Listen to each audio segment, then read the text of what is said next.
Зэвсэг түвшний 101 жилийн ой болон Монгол цэргийн баярыг өгтөн батлан хамгаалах салбарт олон жил үр бүтээлтэй ажиллаж байгаа офицер ахлагч болон чөлөөнд гарсан ахмадуудаа шагнаж урамшууллаа. Мөн энэ үеэр ерөнхий боловсролын сургуулийн ахлах ангийн сурагчдын дунд зохион байгуулсан Монгол цэрэг энхийн үйлсэд эсээ бичлэг гар зургийн уралдааны шилдэгүүд тодорч шагналаа гардан авлаа.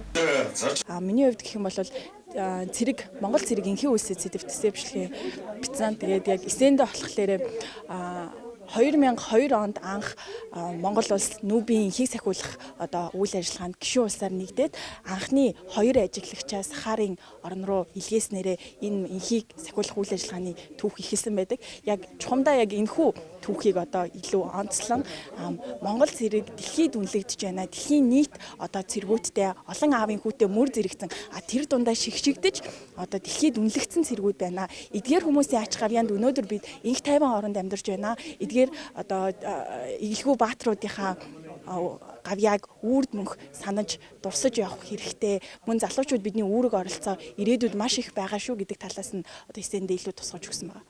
За баярлалаа. Би зэвсэгт хүчсэн 26 жил ажиллаад тэтгэврт гарсан. Одоо тэтгэврт гарснаас хойш 20 жил өнгөрч байна. Тэгвэл би армийнхантайгаа, цэргийнхантайгаа байнгын холбоотой ажилладаг.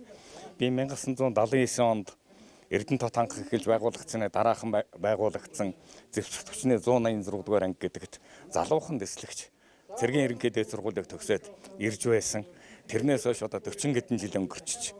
Би цэргийн тэтгэврт гараад одоо 20 хэдэн жил өнгөрч байгаа ч гэсэн би энэ зэвсэгт хүчнийхаа 186 дугаар ангийн ахмадын зөвлөлийн дарга гэдэг ажлыг хийж зэвсэгт хүчнээс гарсан ахмад уурлуудынхаа төлөө бас чатгатгаараа зүтгэж ажиллаж хөдөлмөрлөж байгаа юм энэ зэвсэгт хүчинд бас хоёргүй сэтгэлээр ажиллаж байсныг минь үнэлж төрийн эндэд шагнал цэргийн гавьяаны улаан түгийн одонгоор өнөөдөр шагнагдсан туйлын баяртай байна.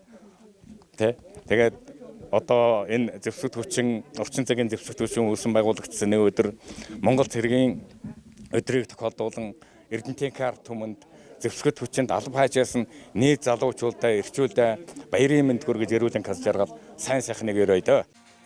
Зэвсэг түвшний салбарт олон жил ажилласан болон ажиллаж байгаа 25 алба хаагч ингрэм илаалаа. Ингэхдээ төрийн болон орон нутгийн одон медалаар хөдөлмөрөө инхүү үнэлүүллээ. Тэгээ Монгол цэргийн өдрөөр орчин цагийн зэвсэг түвшин үүсгэн байгуулагдсны 101 жилийн баярын мэндийг нийт эрдэнэчүүдэд өргөмөр байна. За өнөөдөр төрийн дэд одон шагнал ерөнхийлөгчийн зарилгаар нийтдээ 22 хүн шагнаглаа. Мөн аймгийн иргэдийн урал засаг даргын нэрмж шагналаар бас 16 хүн шагнагдлаа. Ингээд мөн бас зэвсэг түвшний 101 жилийн тохиолдуулан тусгай төлөвлөгөөр зохион байгуулагдж байгаа эсээ бичлэгийн уралдаан, гар зургийн уралдаанд төрүүлсэн амжилт төрүүлж байр эзэлсэн хүүхдүүдээ бас шагналыг гардууллаа.